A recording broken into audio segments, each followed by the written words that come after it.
আল্লাহ রাব্বুল আলামিন তিনটা হাদিয়া দিয়েছেন। জোরে বলেন কয়টা? আওয়াজ বড় করে বলেন কয়টা?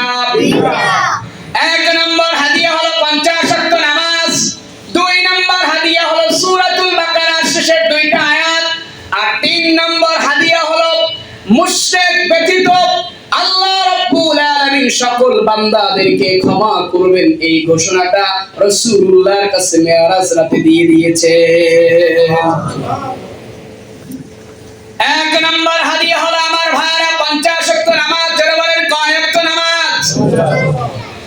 রব্বুল আলামিন তার হাবিবকে 50 ওয়াক্ত নামাজ দিয়ে দিলেন।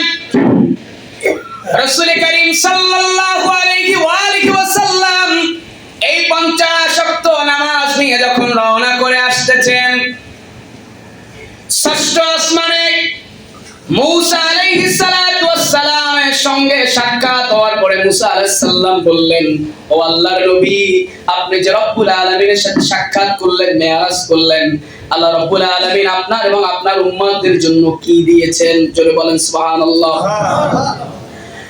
নবী করিম সাল্লাল্লাহু আলাইহি ওয়াসাল্লাম বললেন, রব্বুল আলামিন আমার এবং আমার উম্মতদের জন্য 50 ওয়াক্ত নামাজ দিয়েছেন।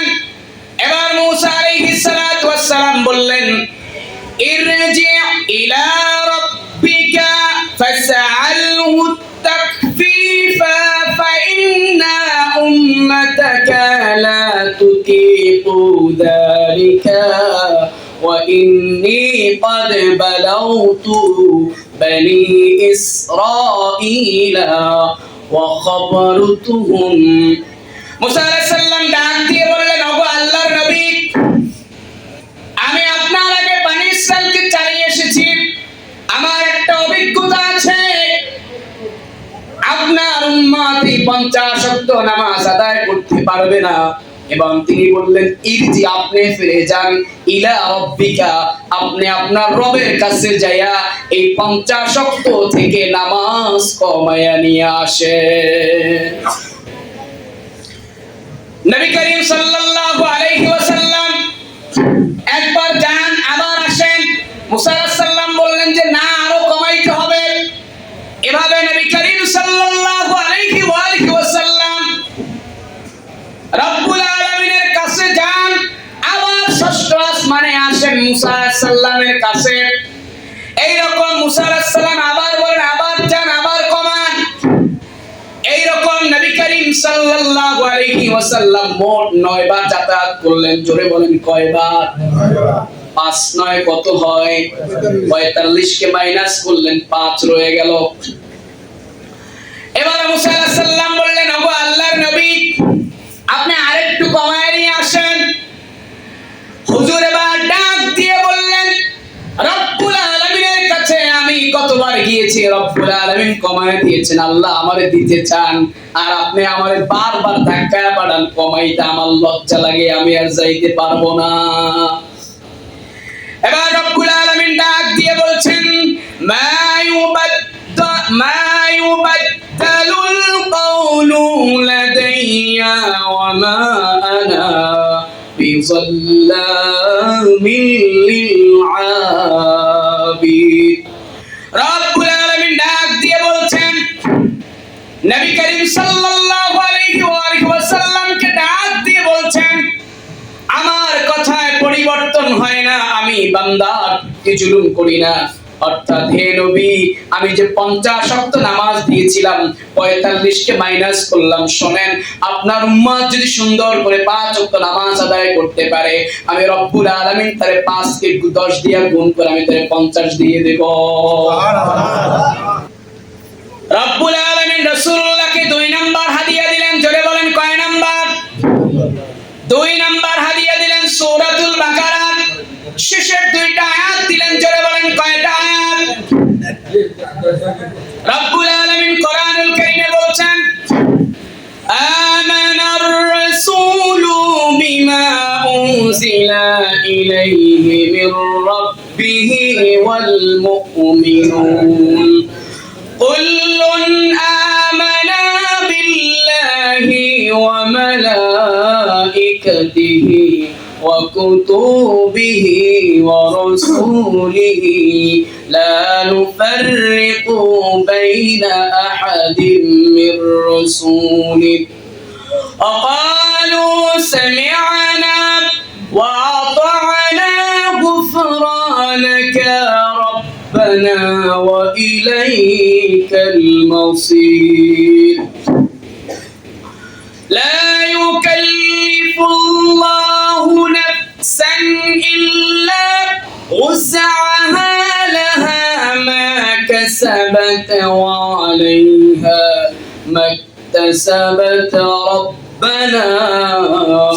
ربنا لا تؤاخذنا إن نسينا أو أخطأنا ربنا ولا تحمل علينا إسرا كما حملته على الذين من قبلنا ربنا ولا تحملنا ما لا طاقة لنا به واعف عنا واغفر لنا وارحمنا أنت مولانا فانصرنا على القوم الكافرين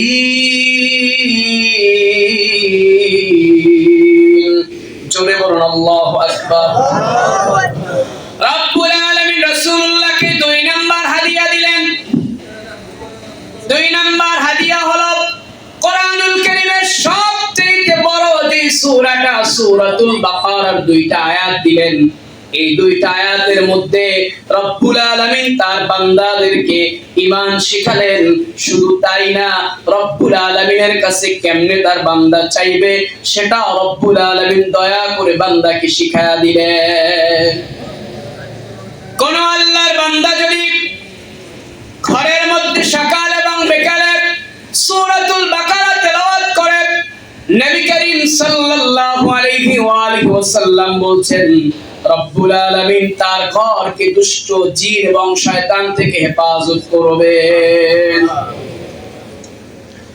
রব্বুল আলামিন 3 নম্বর হাদিয়া দিলেন 3 নম্বর হাদিয়ার নাম হলো গুনাহগার উম্মতের ক্ষমার ঘোষণা অর্থাৎ একজন বান্দা গুনাহ করছে কিন্তু তার ঈমান নিয়ে তিনি ইন্তেকাল করছেন এক্ষেত্রে রব্বুল আলামিন বলছেন আল্লাহর কোন গোলাম যদি ঈমান নিয়ে ইন্তেকাল করে কিন্তু গুনাহগার ছিল ঈমানের সাথে মৃত্যুবরণ করেছেন কিন্তু তার গুনাহ ছিল আর একজন ব্যক্তি তার গুনাহে ভরপুর কিন্তু ঈমান নিয়ে ইন্তেকাল করেন নাই এখানে রব্বুল আলামিন 2 শ্রেণীর বান্দার মধ্যে পার্থক্য করে দিলেন রব্বুল আলামিন বলেছেন আমার ওই যে বান্দা ঈমান নিয়ে ইন্তেকাল করেছে কিন্তু গুনাহ আছে তওবা করতে পারে নাই মৃত্যুবরণ করেছে গুনাহ নিয়ে রব্বুল আলামিন বলছেন আমি তাকে কিয়ামতের দিন আমি তারে বিভিন্ন ভাবে আমি তাকে maaf করার চেষ্টা করব কিছু লোককে আল্লাহ রব্বুল আলামিন কোরআনুল কারীমের সুপারিশ দিয়ে maaf করবেন আবার কিছু লোককে রব্বুল আলামিন আল্লাহ রব্বুল আলামিন শহীদদের সুপারিশ দিয়ে maaf করবেন আবার কিছু লোককে আলেম ওলামার সুপারিশ দিয়ে maaf করবেন আবার কিছু লোককে রব্বুল আলামিন হাফেজে কোরআনদেরকে সুপারিশ দিয়ে maaf করে দিবে কিন্তু রব্বুল আলামিন বলছেন যারা এই পৃথিবীর মধ্যে কাফের ছিল ঈমান নিয়ে মরতে পারে নাই আল্লাহ রব্বুল আলামিন বলছেন তারা যদি কিয়ামতের ময়দানে গোটা দুনিয়াটাও দিয়ে দেয় maaf পাওয়ার জন্য আল্লাহ রব্বুল আলামিন বলছেন আমি আমার ওই গোলামকে maaf করব না কোরআনুল কারীমে রব্বুল আলামিন বলেন ইন্নাল্লাযীনা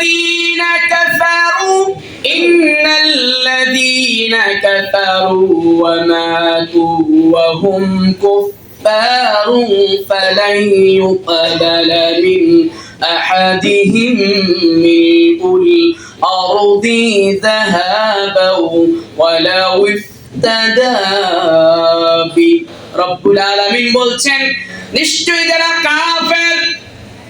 কাফের অবস্থায় মৃত্যুবরণ করেছে তাদের কারণ স্বর্ণ বিনিময় স্বরূপ প্রদান করলেও তা কখনো কবুল করা হবে না। তাদের জন্য রয়েছে যন্ত্রণাদায়ক আযাব, তাদের কোনো সাহায্যকারীও নাই।